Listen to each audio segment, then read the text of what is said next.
Friends, hi, hello, how are you? Welcome back to the Curvy E Chronicles. My name is Courtney, and I'm so glad you found your way to my little corner of the internet. Today, we're talking month ahead.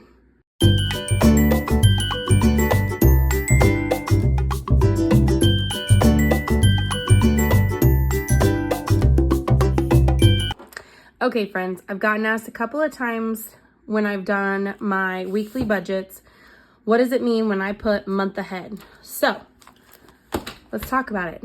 How to get 1 month ahead. Now, month ahead can mean something a little bit different to each person, but I'm going to show you how and what it means to us as a family and our budget. And then I'll explain to you a little bit about how we got there. So month ahead means that for us in particular, we put aside a certain dollar amount each week from, let's say, for the month of March, I put aside $550 every week, and that then pays our April bills. So same thing in April, we're going to put aside a certain amount, which currently we're still at $550 every week, and that will pay our May bills. So we always know at least 1 month of our bills is going to be paid. We are working to get where we're 2 months ahead, but that is kind of on the back burner right now. Pay from March pays April bills. If that makes sense. That's ultimately month ahead. You're using the prior month funds to fund the next month. That is where our budget, zero-based budgeting system is different than, say, like the paycheck by paycheck method, because we are able to set aside this money in a different account, and then I just pay all of our bills at one go, unless they're automatic, and then I just leave the money in our main checking account to pay for those bills. Now, for my family in particular, month ahead includes things that take care of our four walls.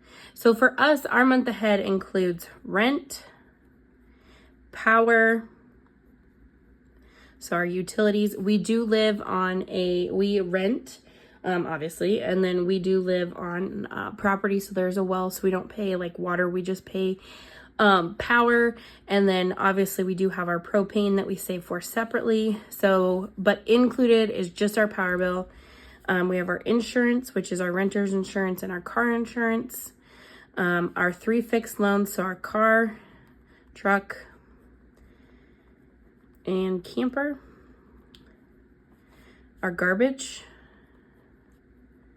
Oh, my pen's not stopping.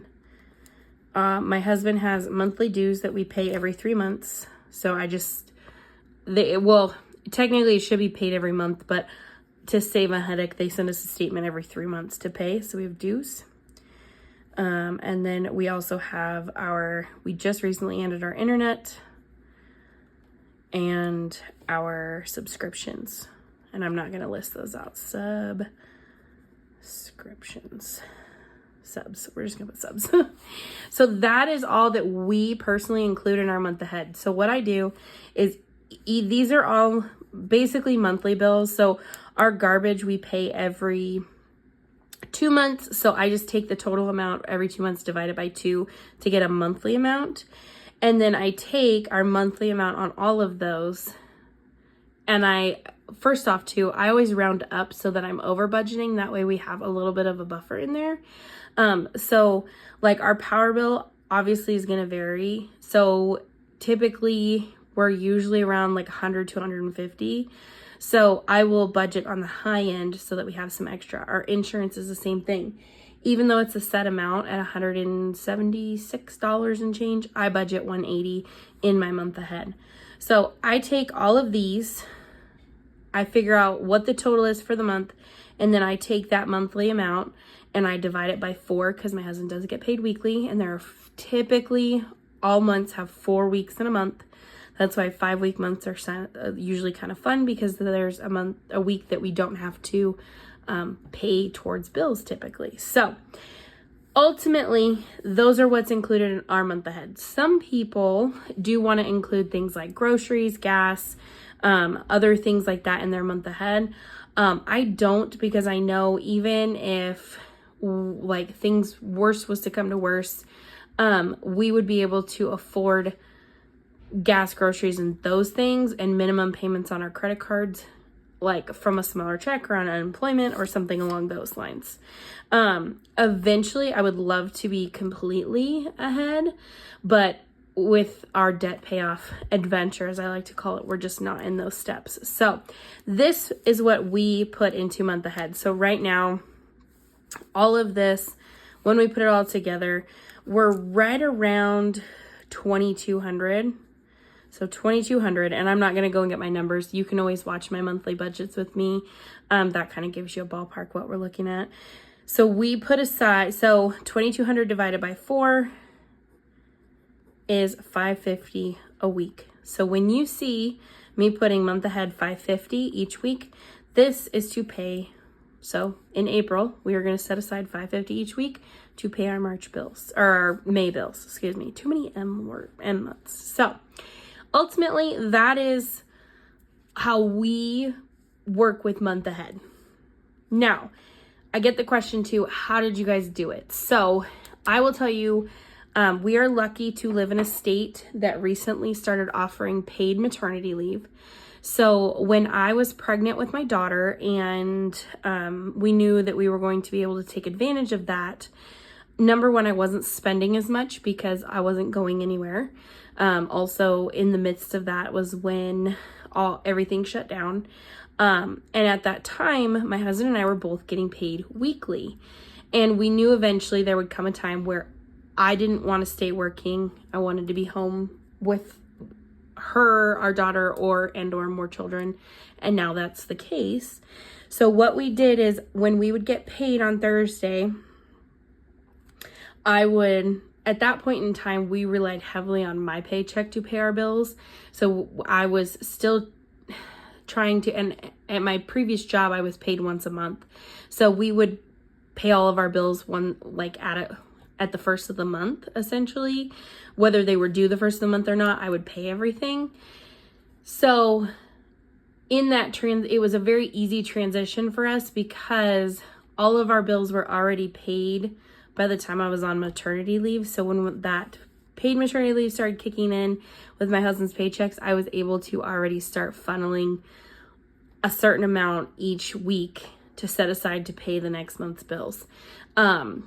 So we're kind of a unique case in how we got a month ahead. I will say I didn't even realize that's truthfully what it's called until I started doing budgeting and then started posting on YouTube too. That's truthfully how it is explained. But we're very lucky and very fortunate that we had paid maternity leave. So I started the minute that kicked in, all of our bills were paid. So then I just started shoveling aside. I took all of the things. And at that time we didn't have a garbage service. Our internet that we were paying for, my mom was taking care of. So just, different things. So when we first started, I think we were putting aside $100 less a week. And now we are up to $550, which we just recently increased this to help cover our insurance or internet.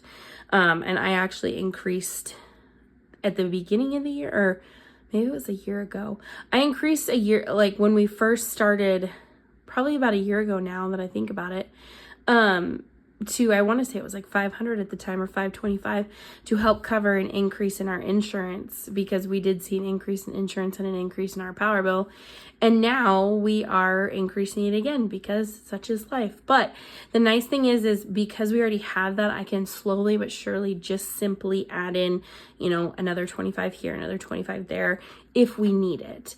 And again, I round all of these numbers up to then make sure that we have plenty, and typically the final numbers will come out to be below this amount. Typically, power bill's been a little crazy as of recently. So a lot of people do have to work up to getting month ahead. We are a unique case, like I said, was a lot easier for us than most.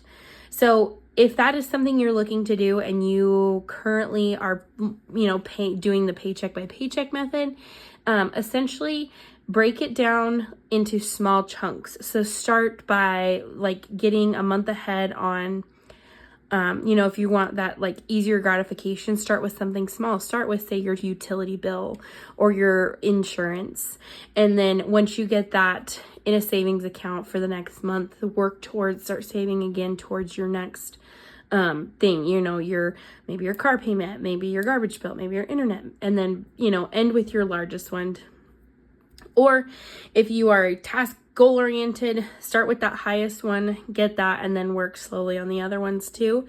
Little bits do add up, and you'll notice that if you watch any sort of savings challenge YouTube video on here, little bits make a difference. I will also leave, Liz over at Liz and Les has a challenge for saving to be a month ahead. I will leave that down in my description box. I will leave it linked, as well as her channel.